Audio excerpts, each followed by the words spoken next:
We have been talking about Freud, and in the last class, we discussed the structure of the mind. One of the most important theories that he proposed. It has actually been called the cornerstone of Freudian theory. That's how important the structure of the mind is. And, so much of Freudian theory evolves and revolves from the structure of the mind. But now we're going to study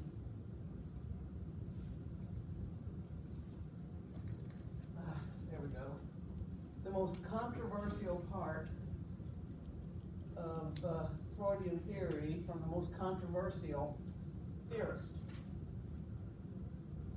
The psychosexual model, this is probably what people associate with Freud more than anything else. And he really was more than this. But, quite frankly, this is probably where you might ask if he was doing some of his happy dust when he came up with this. Now, one nice thing about psychology, there are all kinds of theories to explain personality. Each one is a theory. Nothing has been proven to be a solid explanation.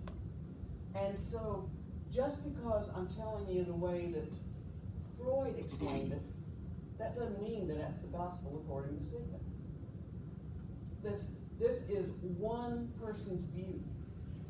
And so if you hear something about Freud and you say, wow, I don't go with that at all, that's okay. Or if from the very second that we started talking about Freud until the very second we finish, you say, I am in awe. This guy was so brilliant and he nailed it on everything. That's okay. It's okay to completely reject everything that Freud said, and it's also okay to blend different ideas. You might take the structural model and add it to another model and say, when you combine these two, it really does explain everything. And so there's no set concrete explanation. And that's why we have to tell you about all these approaches, because each approach explains it differently. And so we're not trying to confuse you, we're trying to show that there's first of all, definitely nothing that has been concretely proven, and secondly, there's a variety of explanations out there. Psychosexual model, the most controversial part of Freudian theory. He says there's 5 stages of psychosexual growth. Okay? Now, different books put a different time span on here. I've seen this from birth to 1 year, from birth to 18 months. That's nothing to go to the wall for.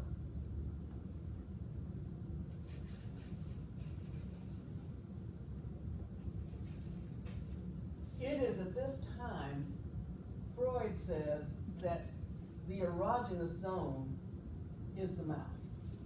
That the child receives sexual pleasure through the mouth. And he gets sexual gratification through the mouth. And think about that for a second. When the baby is hungry and its stomach is hurting and he doesn't understand it, he just knows that he doesn't feel good and he wants something, and mama puts that breast to him and he starts sucking on that breast, and that warm milk comes in and the stomach starts feeling good and he's able to nuzzle mom and cuddle with her and feel secure. Well, that's kind of understandable to say that's an erogenous zone for the child. You have to pass through each stage. You have to pass through each stage to move further into and upward on these stages. If you do not resolve all the conflicts in a stage, then you get stuck in that stage. And if you get stuck in that stage, Freud says being stuck is being fixated. So fixated is another word for being stuck, okay? Now, if a person has an oral fixation, there are two ways that our personality can indicate that. One way is what's called being oral receptive. The other way is what's called oral aggressive. The oral receptive personality, it's going to be consumed with the desire to put things in their mouth. You'll see somebody with what Freud would say an oral fixation, liking to chew pencils, biting their nails, smoking. They might overeat or overly consume alcohol or drinks. It's this oral activity of putting things into their mouth. Now, an example, if I were a Freudian, I could probably say there might be some indications my husband has an oral fixation because he cannot stop chewing his nails, no matter what. And he does, he likes to put crunchy things in his mouth and such. And so that might be an indication of an oral fixation. He also, when I met him, he was smoking 2 packs a day. So, all that would indicate, according to Freud, the possibility of an oral fixation. Now, that's oral receptive. But the other type of oral fixation is called oral aggressive. Now, before we go to oral aggressive, here's some other indicators of an oral receptive fixation. They're very needy and clingy. Now, that's not my husband. Passive dependence. Overeat. They like to overdrink. They like to chew pencils, smoke. They tend to be very optimistic, but also very gullible. They swallow other people's ideas easily. Yes, ma'am?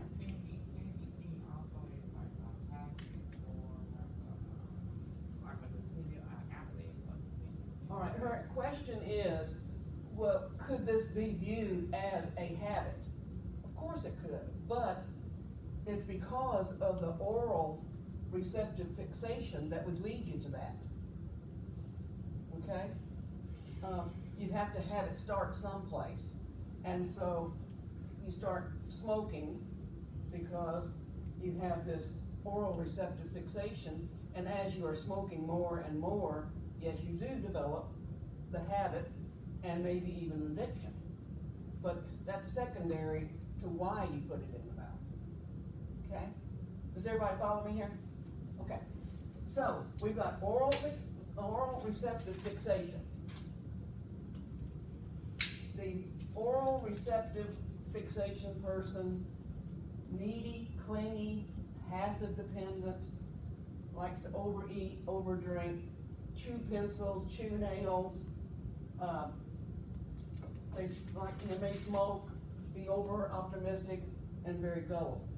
Now, the other personality that could develop from an oral fixation is the oral aggressive personality. And here it's almost the opposite. Instead of wanting to put things in their mouth, they spew hostility out of their mouth. Okay? They will be very hostile. They're verbally abusive toward other people. And they use their mouth to express their aggression.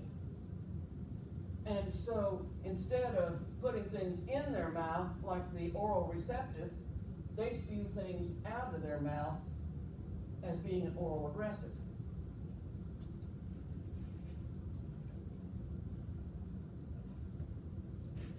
Now, second stage, the anal stage. 1 to 1.5 years to 3 years. The erogenous zone is the anus. Freud said that the child receives sexual gratification from learning to expel or retain feces. Okay? The key to this stage is toilet training and how the parents potty trained their child. Now, Freud said there's 2 possibilities here. Well, really 3.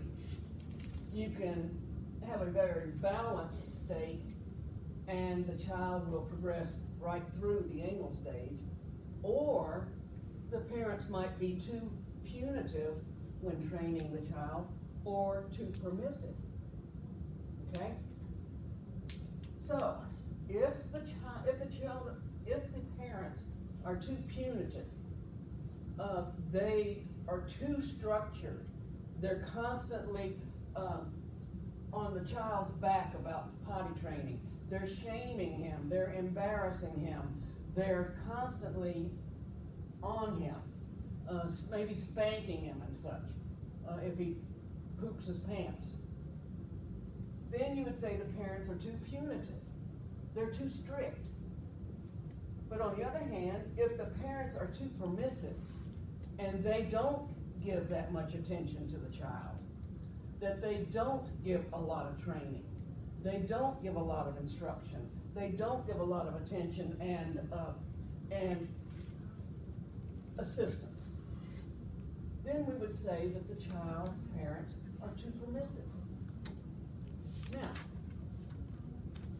if the child's parents are too permissive, they're not working with the child that much, there's not a lot of structure, there's not a lot of attention, there's not a lot of direction, then Freud says the child develops what's called the anal expulsive personality.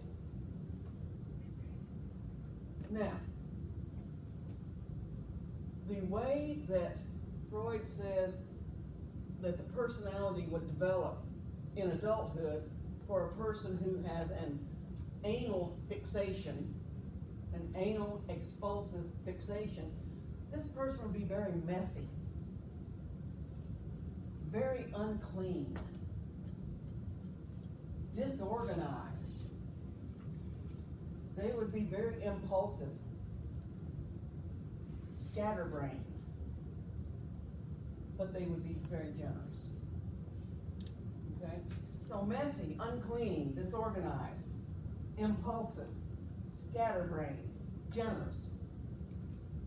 That results, according to Freud, because the parents are not working with the child with potty training enough, helping him to understand what he needs, giving him structure, giving him instruction, giving him attention. So as he grows up, he develops this type of personality traits.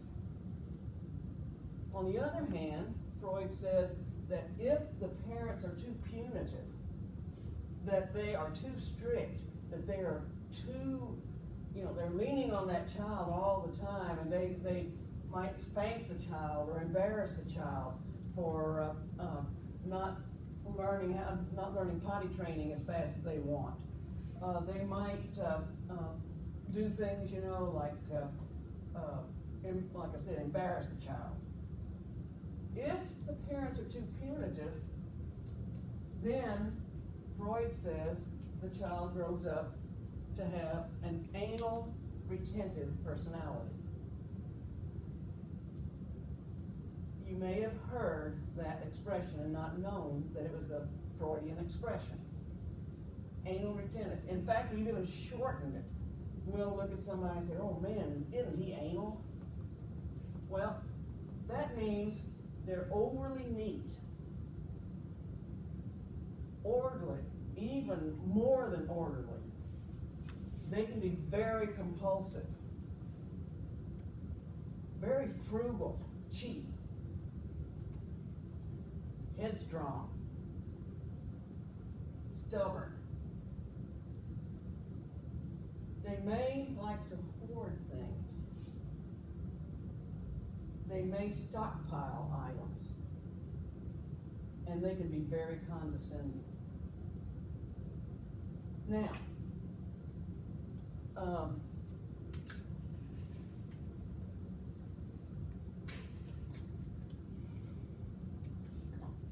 where'd you go? There.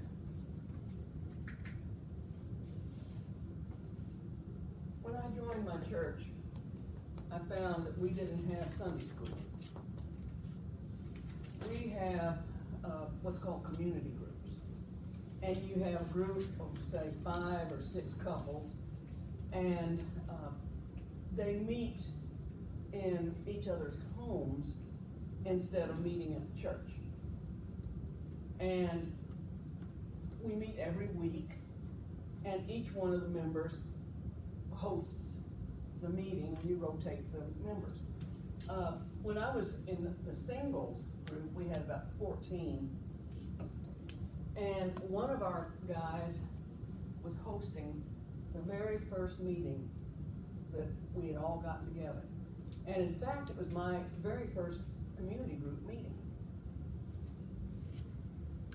Our leader had a brilliant idea, but his timing sucked.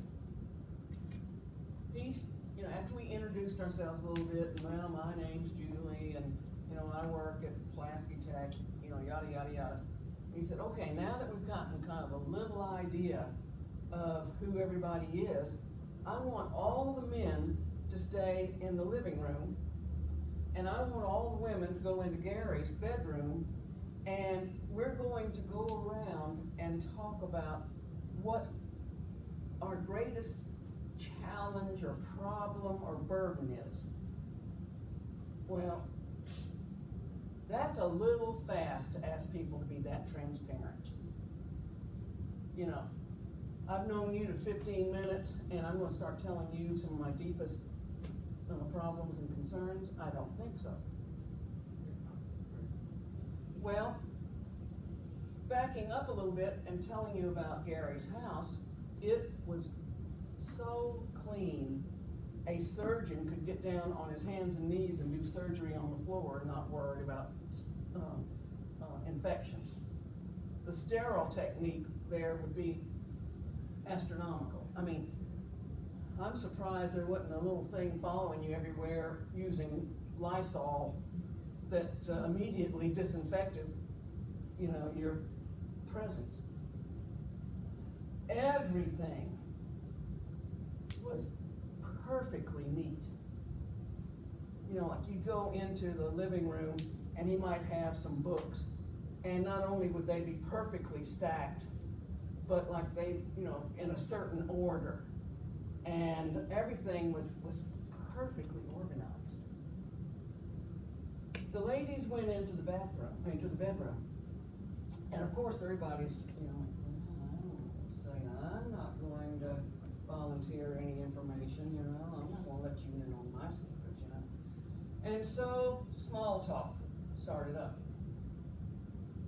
And the easy target was Gary. Have you ever seen a bachelor's home this clean? Wow. I've seen, places like the White House that didn't look this good, And, we were really going at it. And he had not expected people to go into his bedroom, and his closet door was open. Everything was perfectly organized in his closet. All of his blue suits were together, all of his brown suits together, black suits together, all of his white shirts together, all of his printed shirts together, all of the, each color were together, and each was perfectly spaced 2 fingers apart. 2 fingers apart. His shoes in the closet, it looked like you had an imaginary line. And it was toe on that line on every shoe. monk would have been impressed. Well, everybody's, just kind of talking about Gary and said, and one of the ladies, she said, I'm sorry, you're probably going to think very badly of me, but I can't stand it. And she walked over to his dresser, and she kind of pulled open a drawer, and she looked, and she goes, oh my goodness. She said, all of his socks, not only are color coded together, they're perfectly rolled, and they have columns, and everything is perfectly lined up in that column. And she said, it's amazing. And she said, the underwear perfectly rolled up into a little bitty roll, and everything is just like that. When I heard that, my first thought was, what a perfect example of being anal retentive. He was the perfect example. Everything right down the line. And if I was a Freudian, I might have gotten his picture and said, this is the poster boy for anal retention, Anal retentive. Anal expulsive. And now we're going to talk about the most controversial part of the most controversial theory of the most controversial theorist in psychology. This stage 3 is called the phallic stage. It occurs usually between 3 and 6 years of age. The erogenous zone is the genitals. It is here that the Oedipus complex occurs, according to Freud, and the Electra complex occurs, according to Freud. It is controversial. This is the part that I've been referring to that, I wonder if he wasn't on Happy Dust when he came on this.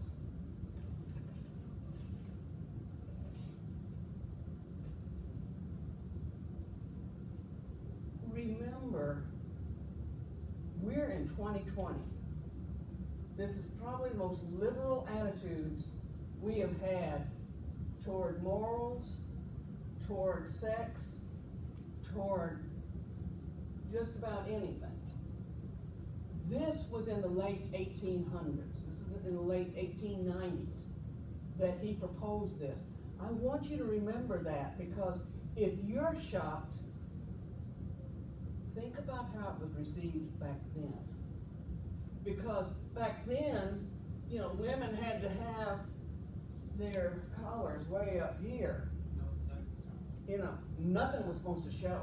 If you had a dress that showed a little bit of your ankle, that was kind of like advertising you're a prostitute and that you're wanting some work.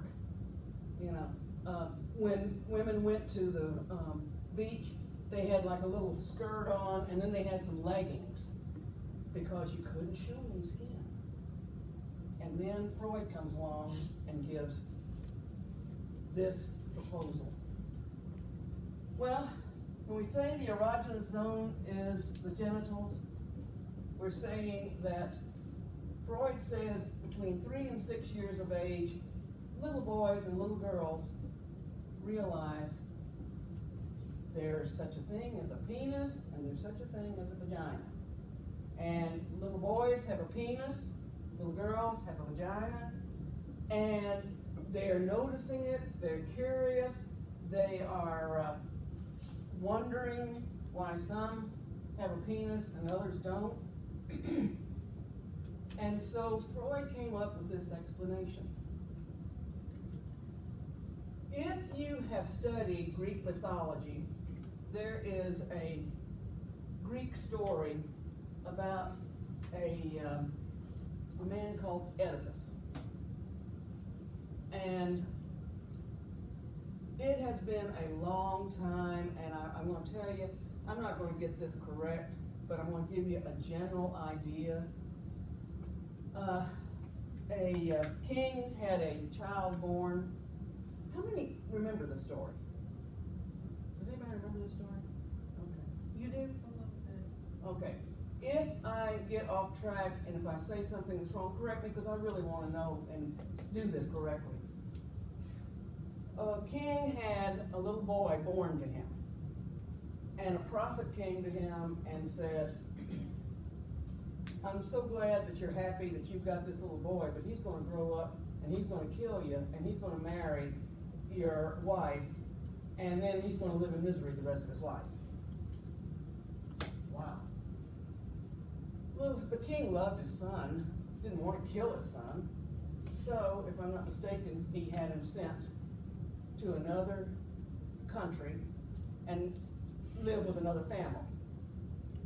Now, here's what I kind of get confused or don't remember, but basically, somehow this boy grows up and he's wandering the country or traveling. Is that correct? Yeah, I don't remember why, but yeah. Okay, he's out and about, and eventually he meets an older man, and I'm not sure if it was in battle or a disagreement on the road or whatever, but they draw swords, they get into this, and Oedipus kills the old man. Eventually he winds up in a town away, and he meets this lady, he falls in love with her, they get married, and then he's told that the man he's killed on the road or in his past was his father. Well, he's horrified by this, and then he finds out the woman he married was his mother. Well, was he older now? He'd already grown up, you know. And you'd think that she would have been pretty old by that time, but maybe she held her youth well, you know. So, now, he is so upset about this horrible thing that's happened to him that he plucks his eyes out and he lives in misery the rest of his life. Now, that's the story of Oedipus. And now, did I get that right or did I get off the track? It's basically the overview, right? Okay, good. Well, Freud takes the name Oedipus from that story and puts it to this part of his theory. And so this is called the Oedipus complex. Freud says that somewhere between 3 and 6 years of age, a little boy discovers he has a penis. This penis is the greatest thing since sliced bread. It is a magnificent discovery. And he is really taken with it.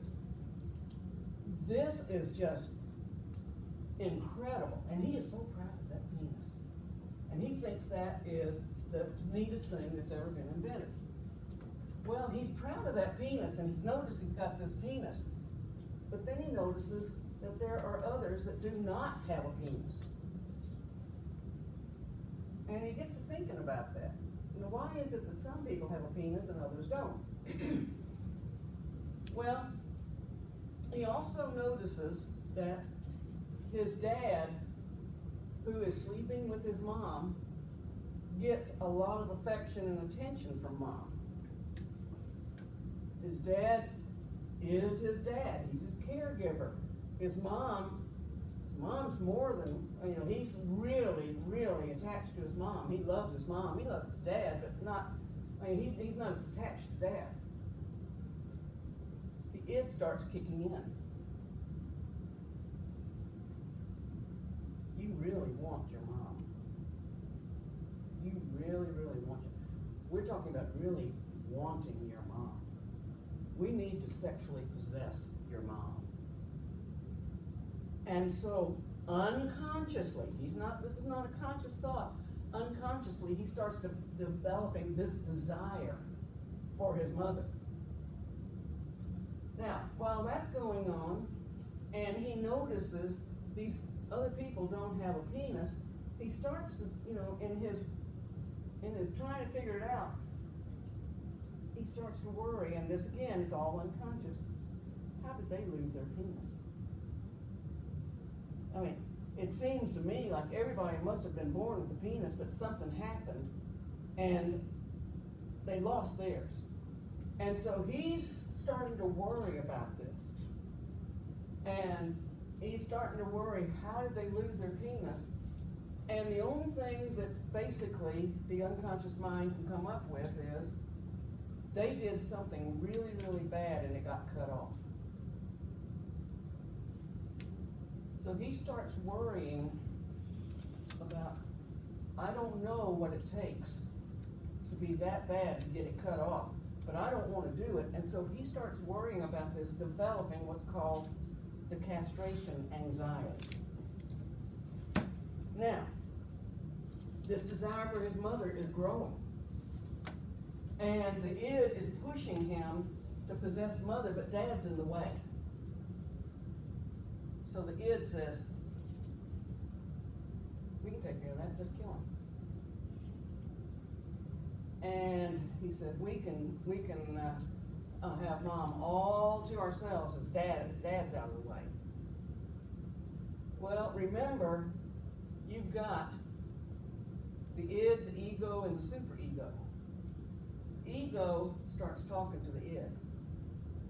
Are you crazy? He is bigger than us. He's stronger than us. I mean, if you do that, you're gonna lose, and you're gonna lose bad. Maybe that is how the other people lost their penis. Maybe they tried something like that with their mom. Okay, now that makes sense. So I'm going to give up my thoughts about possessing mom. I'm going to back off. I'm going to find other things for my attention, my desires. I'm going to let dad go ahead and have her. And then he gets to the point that he says, you know, dad's a pretty good guy. He starts aligning with dad and developing a friendship with dad. And dad models being a man to him, and they bond, and the Oedipus complex is resolved. Now, the Electra complex. Freud said he really never figured out women. I think that on the film that we saw, it said that he called them the dark continent, because he just couldn't really get it together and understand them. And even though he came up with what was called penis envy, he said, I'm not really sure about this. And he said, I don't really have that much of an explanation about women past this age. And so he really wasn't even certain that women emerged out of the phallic age, because since they don't have a penis, they don't ever resolve that desire to have one. And the way this comes about, between 3 and 6 years of age, little girls also notice little boys have a penis. Little boys have that special thing, and they don't have one. Now that's just not fair. I mean, that is the gift of all times, and they don't have one. Again, there's, how is it that I don't have a penis? And mom is in the picture. Mom is getting attention from dad. Dad's getting attention from mom. The child does not have a penis. So she comes to the conclusion that mom castrated her and took away her penis. And when she comes up with this conclusion, she becomes very angry, and very angry at mom. Well, because she doesn't have a penis, she can't succeed in the world, and she can't really become much of anything because she doesn't have a penis. And so, if she's doomed to this, at least maybe she can live vicariously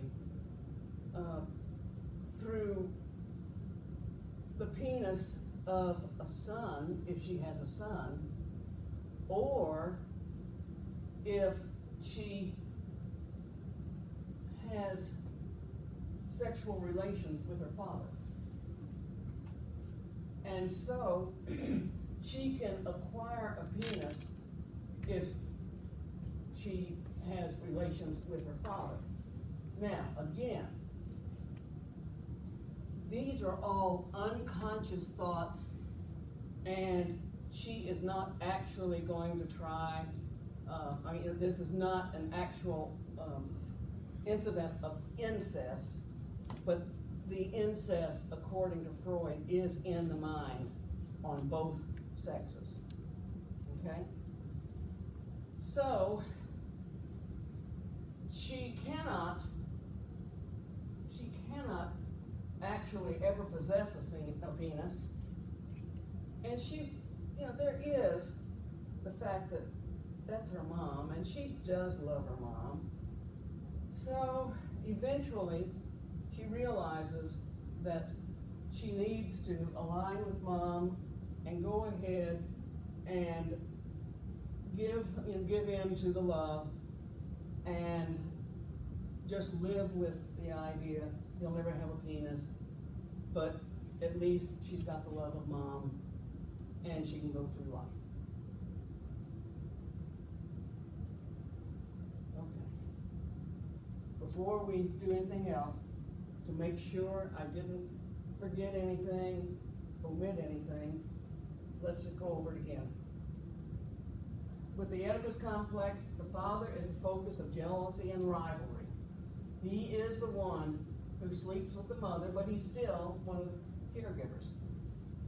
The id wants to unite with the mother and kill the father, but the ego knows the father is stronger.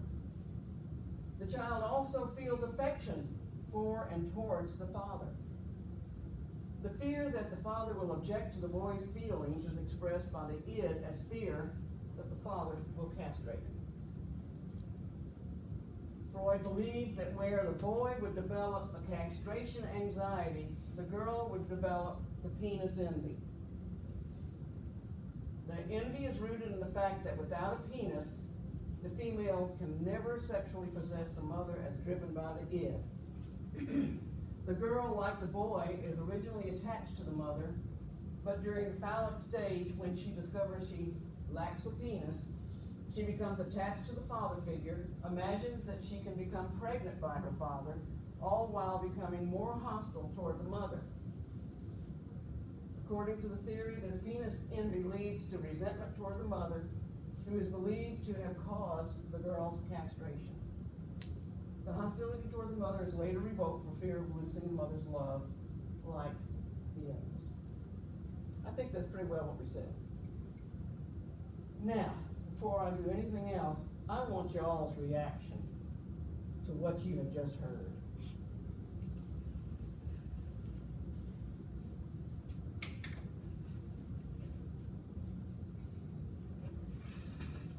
I got time, folks.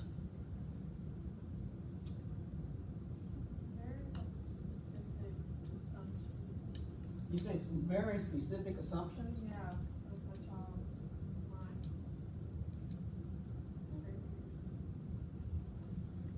Okay. What else? I think it's kind of weird. It's weird. All right. I mean, it's okay to say it's weird. Hey, folks, I don't agree with this. Now, I'm a psychologist. That's weird. Okay? It's okay to think that's weird because it's beyond weird. That's bizarre. What else?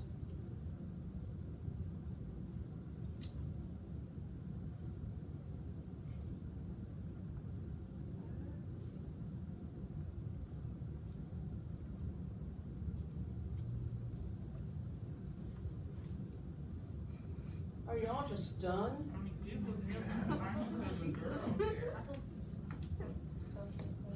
Do what? I feel speechless. Yeah, speechless. That's, all right, that's good. You know, it is stunning. And, all right, let's go back to what I said earlier. If you all think it's stunning and you're speechless, put yourself back in 1890 and listen to this in 1890. I'm surprised he wasn't tarred and feathered. What were you gonna say? I mean, why is the mother there responding to the Lord there? Okay. Or female. Well, first of all, you gotta remember all of this is unconscious. And the daughter's not going to say, I'm really jealous of you and your dad, you and dad, and you know, I really wanna have sex with him. That doesn't come up. It's not going to be something verbalized. This is all internal in that deep, deep, deep part of the iceberg that is really submerged. And so, mom doesn't really know what's going on.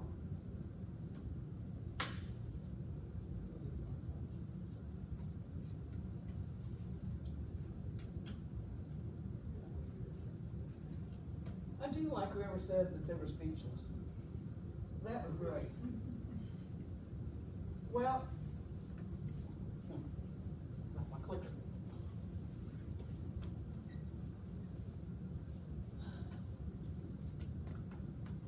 The envy the female feels toward the male because the male possesses a penis, that's the penis envy.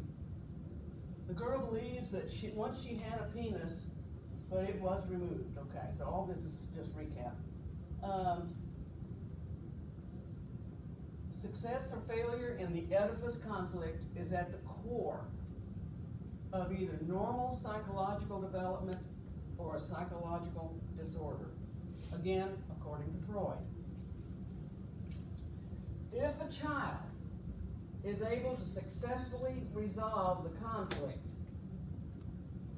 he or she will have learned to control their envy and their hostility and begin to identify with and model after the parent of their own sex. Then they are ready to move on to the next developmental stage.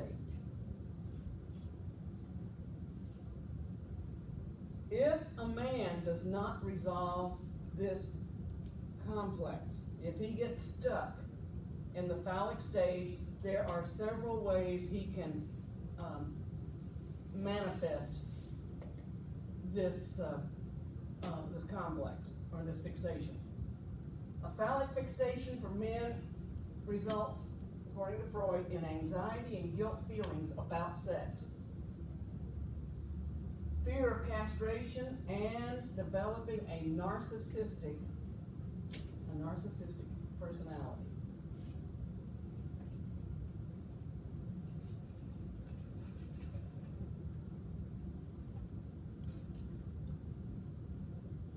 For women, it's implied the women never progress past this stage. They will always maintain penis envy. They will always have a sense of inferiority because they do not have a penis. Although Freud asserted no certainty regarding women's possible fixations resulting from this stage, he also admitted uncertainty on the female situation when he constructed this penis envy theory in the first place. Like I said earlier, he said, I'm not really sure, I just don't really understand women. And yet he came across this. Fixation at the phallic stage also develops a character that is reckless, resolute, self-assured, narcissistic, excessively vain, excessively proud.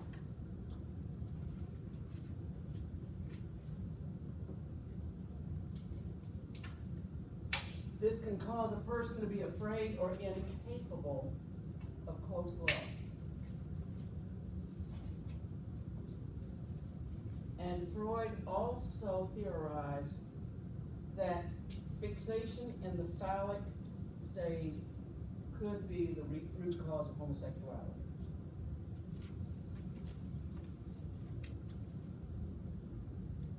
Now,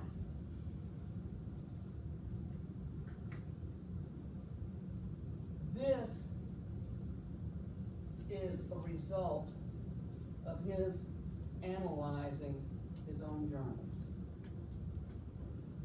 He came up with these ideas from his own journals, where he wrote about having incestuous desires toward his mother, wanting to kill his father, wanting to kill his brothers. And from his thinking, he developed this.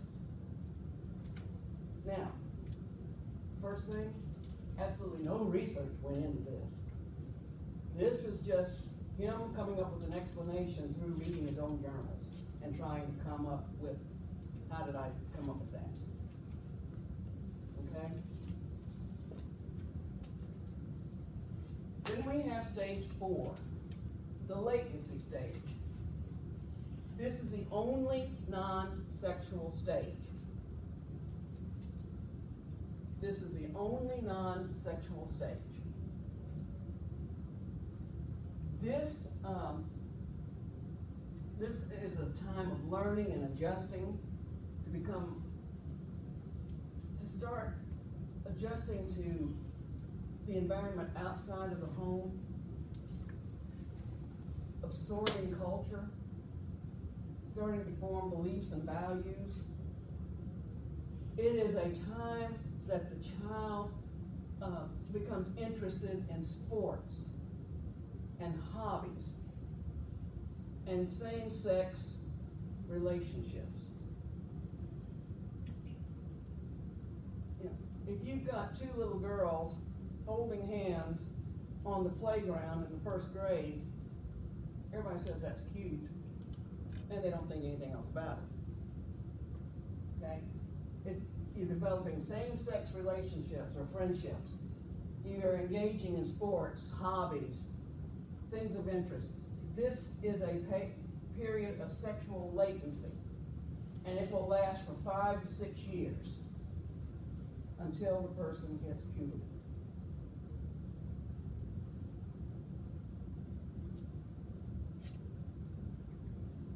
Interactions with the environment then are a period during which sexual feelings are suppressed. Okay?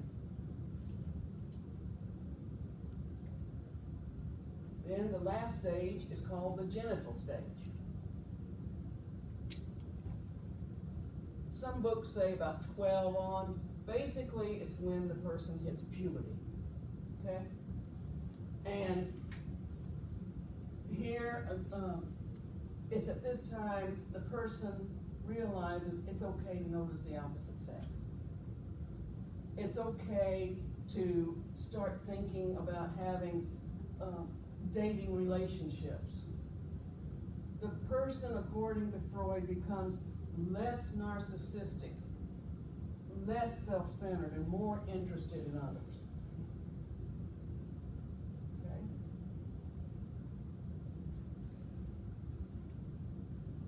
Okay? And since a person stays in the genital stage for the rest of their lives, there is no fixation. If they have any kind of difficulties or they're manifesting characteristics and such, it's usually from fixations from earlier stages, not from being in this stage. All right, let's see here. Now,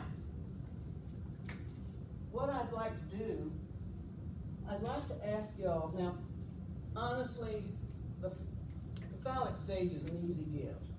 If I say, tell me something that you disagree with, I mean, everybody goes, oh, it's phallic stage. But can you tell me other things that you might disagree with on some of the stages of the psychosexual development model?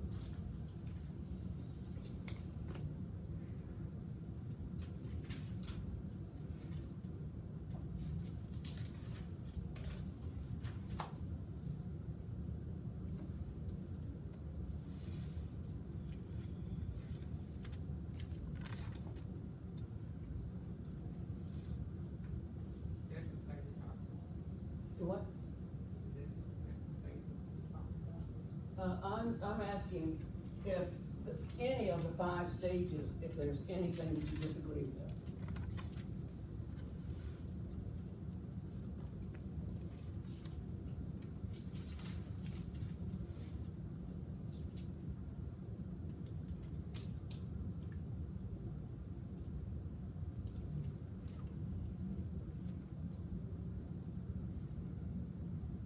Stage 2. These masks are horrible. Yeah. Stage 2, I don't feel like potty training is the only reason All right. why we would be stubborn or overly eager. The response was that in stage 2, the student does not believe that potty training is responsible for characteristics such as being stubborn or generous or things like that, correct? Okay. Good observation. What else? I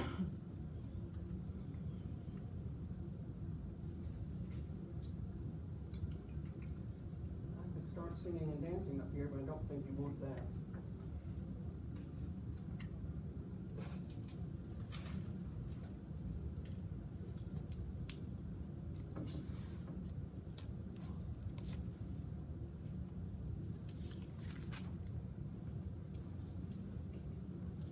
So far, we've had 2 good comments.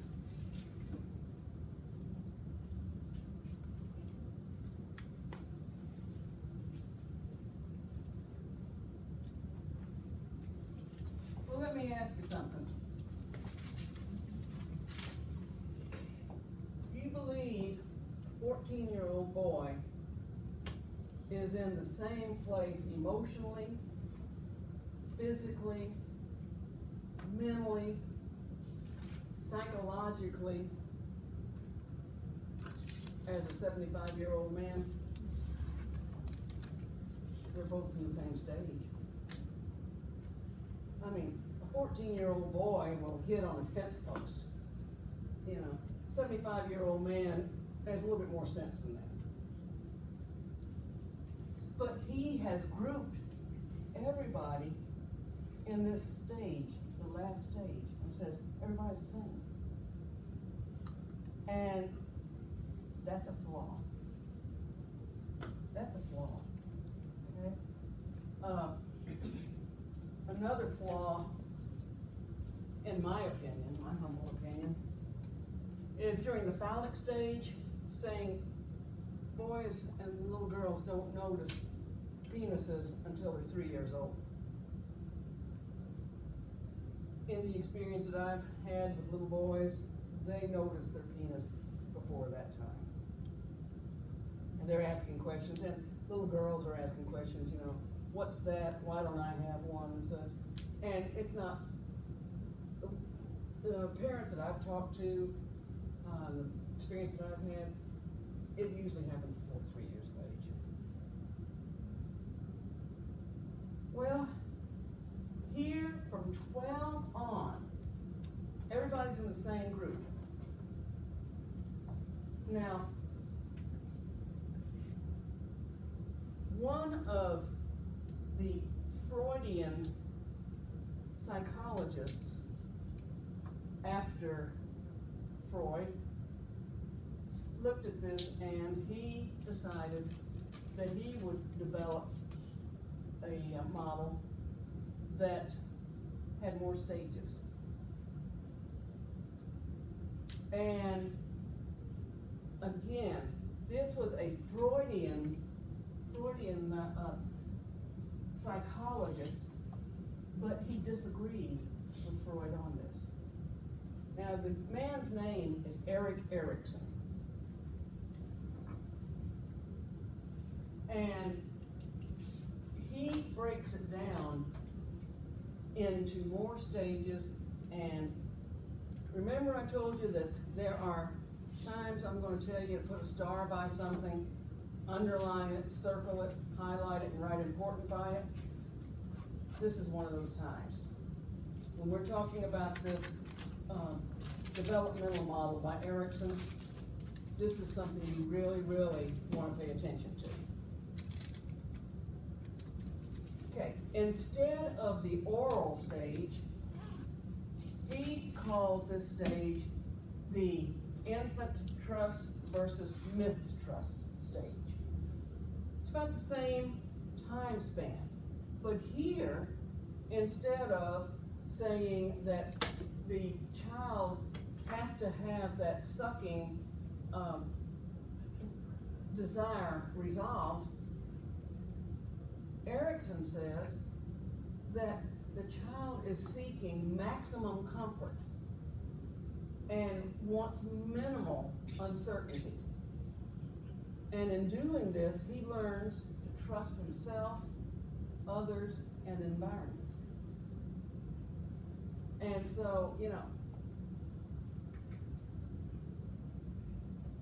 see dads taking the little baby and throwing him up and catching him, and mom's eyes get this big, but the child just laughs and giggles and such, and so he'll take him and throw him up again and catch him, and the child just laughing and giggling. Every time he catches that child, that trust increases. He's trusting dad more and more because dad's not letting him down. And here, he's falling, and dad catches him. And then everything's okay and it's fun. But I saw a walker, Texas Ranger one time, and this guy had his boy on a ladder. And he said, "Come on, son, jump, I'll catch you, jump." And he was way up there, like 10 feet higher. And he said, "Dad, I don't want to jump." And he said, "Jump, son, jump, I'll catch you." "I don't want to." "I'm telling you, jump, and jump right now. I told you I'd catch you." And so the kid jumps, and he walks away and lets the kid fall flat on his face and his shoulder. And this little lady was right beside him, the teacher, and she goes, "Why did you do that? That's child abuse." He goes, "Shut up," because I'm teaching him to be a man. No, he's not. And what he's teaching him is not to trust.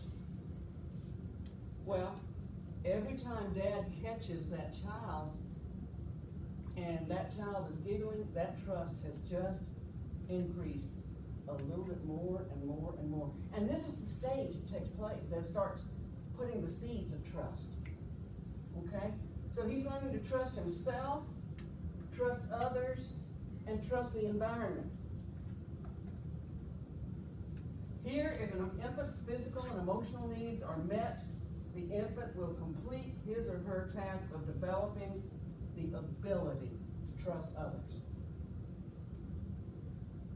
However, a person who is stymied in an attempt at a task mastery may go on to the next stage, but will carry with him the remnants of the unfinished task, which means he already has the seeds of mistrust. So, right.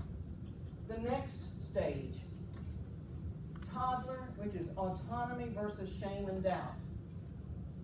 This would be probably around the age of the anal stage.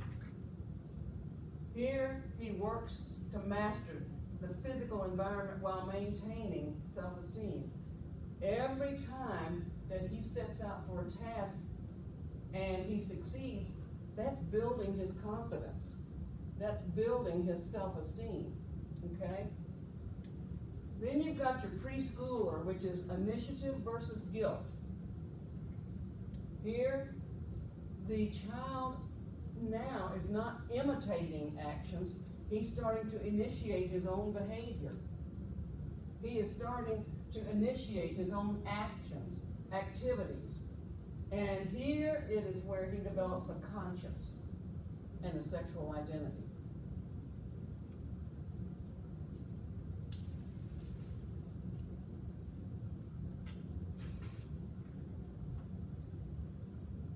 Then you have school-age child.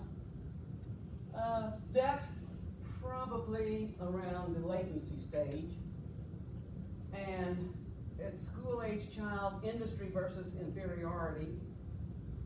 It's at that time that he tries to learn to develop a sense of self-worth. And he does this by refining skills. Then you have your adolescent, identity versus role confusion. Have you ever thought about how many, hats you wear? How many roles that you have in this world? Off the top of my head, okay, I'm a teacher, I'm a wife, I'm a grandmother, I'm a therapist, I'm a law officer, I'm a sister, I'm a daughter, I'm a grandmother, I am a student. Let's see, what else? Well, that's 9 right there. And if I sat down and thought of some more, I could come up with some more. And that's just 9.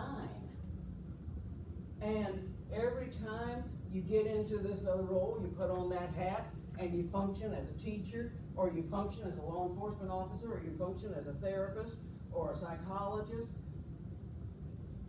Depending on where you're at, how you're interacting, who you're interacting with, depends on what hat you're wearing. Yeah, an ant. There you go. That's I'm not an ant, so I can't claim that one. But here you learn in the adolescent stage how to integrate all these different roles into who you are and learning to manage them. Well, as a young adult, intimacy versus isolation, the person learns to make personal commitments to another. You're dating, you make a commitment as, going together, and then later on becoming a fiancé and marrying, then you become a spouse, then you become a parent, partner. All that is young adult, intimacy versus isolation. Then you have your middle age. That's around in your 40s or so. Generativity versus stagnation. Here the person is seeking satisfaction through productivity in a career, family, and civic interests. They start really, really thinking about, okay, I want to succeed in my career, I want to take care of my family, I want to make sure my family is launched good, they're well taken care of. I care about my city, I care about my state, I care about my country. All of these things has shifted at this age into these interests. And then the last one, the older adult, integrity versus despair. Here they review life's accomplishments. They deal with losses. They prepare for death. They start meeting the idea they're not immortal. In fact, they have to embrace the idea they are mortal. And that their days, there's more days behind them now than in front of them. Okay? Erickson basically took Freud's model that was flawed and made a brilliant model that is still used today. This is a brilliant developmental model. It's highly respected and it's still used. Any questions about this? Any comments? Well, when we come back on Tuesday, we're going to finish up Freud. We only have about 3 more things to talk about with Freud, and then we'll move on to the others, and you're going to be surprised how fast we'll start getting through the rest of this stuff. There's just so much on the first couple of weeks that we have to go through that it kind of slows us down. We're going to start picking up speed now. Are there any questions? Any comments? Any criticisms? Well, in that case, I hope you all have a phenomenal weekend. Enjoy yourselves, relax, work on, I'm going to open up the developmental unit, so now you'll have at least 3 models that you can start working through. Start working through those, and have fun, enjoy the weekend, and definitely keep it legal.